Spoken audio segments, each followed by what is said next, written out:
Hi!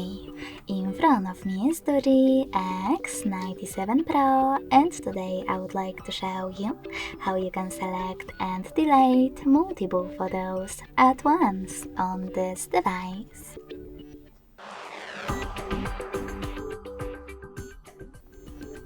You need to begin by opening Photos app.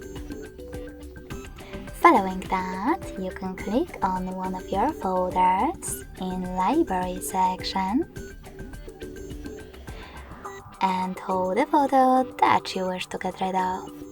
In my case, this one. Now just click on this dot at the top left corner. And as you can see, after that, all of my photos were successfully selected. In order to delete them, click on this bin next to shopping cart at the top right corner and confirm your choice in the pop-up.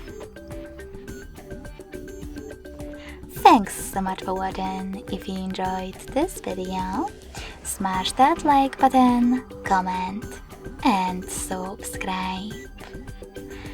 Bye!